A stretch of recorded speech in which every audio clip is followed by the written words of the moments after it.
नमस्कार दोस्तों, आप देख रहे हैं टेक्निकल सागर यूट्यूब चैनल। मेरा नाम है अभिषेक सागर और आज हम बात करने वाले हैं XSS वल्नरेबिलिटी के बारे में, जिसे क्रॉस साइट स्क्रिप्टिंग वल्नरेबिलिटी भी कहा जाता है। CSS भी बोलते हैं, XSS भी बोलते हैं, चीज वही है। ये क्या होता है, कैसे काम करता है, इसके बारे में आज हम बात करेंगे। देखिए, अगर आपने कभी HTML में वेबसाइट बनाई है तो वहां पर एक ओपनिंग टैग होता है, एक क्लोजिंग टैग होता है। यहां पर थोड़ा हल्का डेप्थ में जाऊंगा, वैसे मैं ज़्यादा डेप्थ में जाता नहीं, लेकिन आज थोड़ा जाना पड़ेगा मुझे।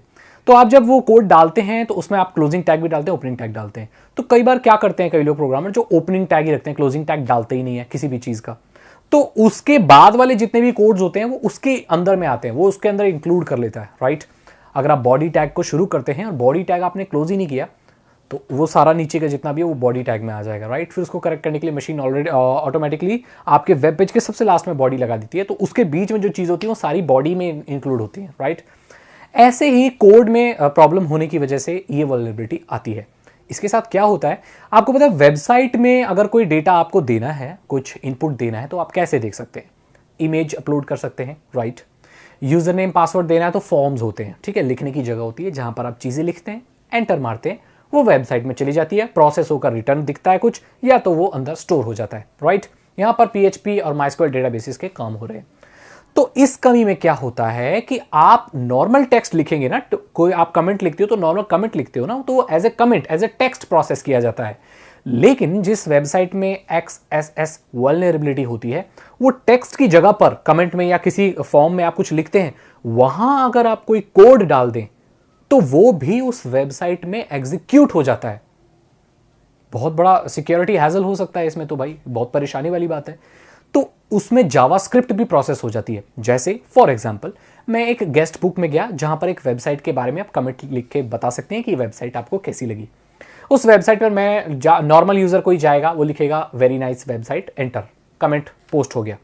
उस साइट में XSS वल्नरेबिलिटी है। अब एक हैकर जाएगा, वहां पर जावास्क्रिप्ट, स्क्रिप्ट टाइप टेक्स्ट कुछ भी करके जावास्क्रिप्ट डालेगा, एक एंटर मार देगा, तो वो जावास्क्रिप्ट एग्जीक्यूट हो जाएगी उस वेब पेज पे, या उस करंट सेशन पे, या उस वेबसाइट पे, पूरी वेबसाइट पे, या किसी पर्टिकुलर URL पे। परसिस्टेंट और नॉन परसिस्टेंट दोनों होती है। परसिस्टेंट में क्या होता है, वो हमेशा के लिए रहती है, नॉन परसिस्टेंट में थोड़े टाइम के लिए रहती है। तो ये डिपेंड करता है करंट सेशन पे या टोटल वेबसाइट पे अटैक करना है, ये अलग अलग उस पर डिपेंड करता है। अब जावास्क्रिप्ट जहां पर रन कर गई, किसी की दूसरी वेबसाइट, किसी वेबसाइट के थ्रू किसी दूसरे के सिस्टम में आपने जावास्क्रिप्ट रन करा दी, जो आप कराना चाहते हैं, तो उस सिस्टम को आप कॉम्प्रोमाइज कह सकते हैं। वो सिस्टम कॉम्प्रोमाइज हो गया, क्योंकि जावास्क्रिप्ट की एक खासियत होती है कि वो कुकीज के साथ इंटरैक्ट कर सकता है। और जैसे कि आप जानते हैं, कुकीज में हमारे सेव्ड पासवर्ड होते हैं, वो किसी दूसरे के वेब पेज को रीडायरेक्ट कर सकता है किसी दूसरे पेज पर। तो उससे और क्या अटैक किया जा सकता है? Phishing attack.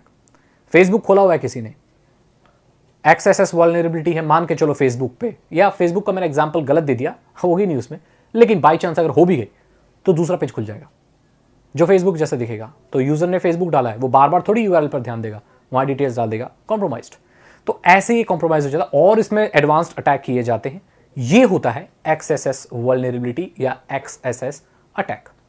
अब मुझसे लोग पूछेंगे, सर ये तो आपने बता दिया, बहुत अच्छे से बता दिया कि आप यूजर कुछ भी फॉर्म में डालेंगे तो वो कमेंट जैसा प्रोसेस होना चाहिए, लेकिन वो कमेंट जैसा प्रोसेस नहीं होता, वो कोड की तरह एग्जीक्यूट हो जाता है किसी भी वेबसाइट पे। तो बहुत कुछ किया जा सकता है, लेकिन आप हमें करके बताइए। तो इसका एक छोटा सा एग्जांपल, बहुत छोटा सा एग्जांपल मैं आपको करके दिखाऊंगा।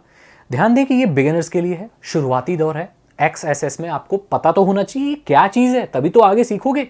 अब आप मुझसे कहेंगे, अगर कोई बच्चा कहेगा सर मुझे पोएम पढ़ना सिखा दो, लेकिन उस बच्चे को ABCD नहीं आती, मैं क्या बोलूंगा कि ठीक है, मैं ये लाइन तो तुम्हें बता देता हूं दिल रखने के लिए, लेकिन बेटा अगर पोएम्स खुद से पढ़ना चाहते हो तो ABCD पढ़ लो, ये उसको यूं तुम्हें याद होना चाहिए। XSS के बारे में और ज़्यादा जानना चाहते हो, जावास्क्रिप्ट और HTML की बेसिक नॉलेज होनी चाहिए। फिलहाल मैं आपको नहीं बता सकता हूँ। W3 स्कूल्स करके एक वेबसाइट है, वहाँ से जाइए, जावास्क्रिप्ट के बारे में सीखिए, और फिर और अच्छे से आप XSS के बारे में जान पाएंगे। फिलहाल मैं एक एग्जाम्पल आपको छोटा सा बता देता हूँ, चलिए देखिए इस एग्जाम्पल को। तो इस वीडियो में मैं आपको बताऊंगा XSS वल्नरेबिलिटी के बारे में, CSS भी बोला जाता है इसको। तो जैसे ये नॉर्मल मैं आपको एक डेमो दिखा दूं यहाँ पर।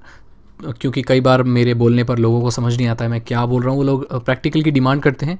तो बिगिनर्स के लिए ऐसा समझने के लिए आपको मैं बता दूँ, इसी सिद्धांत पर जितने भी अटैक्स होते हैं XSS वाले वो काम करते हैं। तो आप बेसिक समझ जाएंगे तो आगे आप अपनी रिसर्च कर सकते हैं।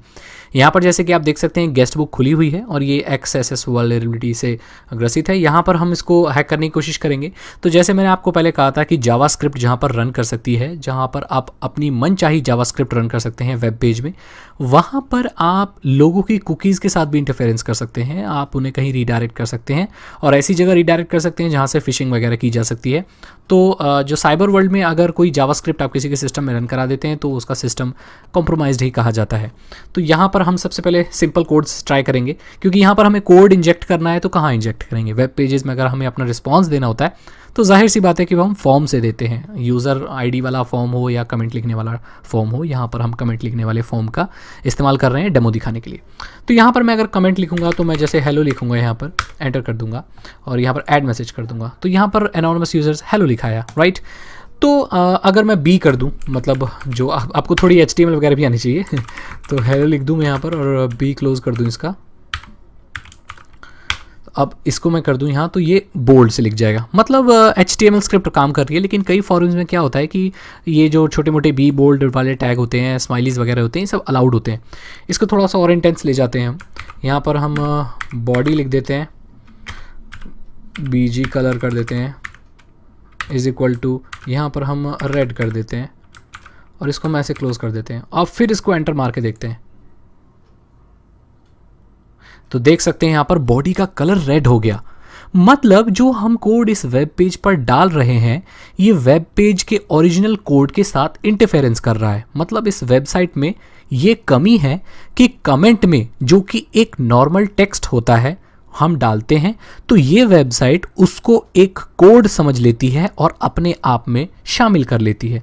नॉन परसिस्टेंट और परसिस्टेंट को दो तरह के अटैक होते हैं। नॉन परसिस्टेंट में करंट सेशन के साथ खेला जाता है और परसिस्टेंट में आप वेबसाइट के अंदर डाल ही देते हैं। कई बार तो परमानेंटली भी आप कोई कोड इंजेक्ट कर सकते हैं इस फॉर्म के थ्रू या और किसी की चीज़ के भी थ्रू।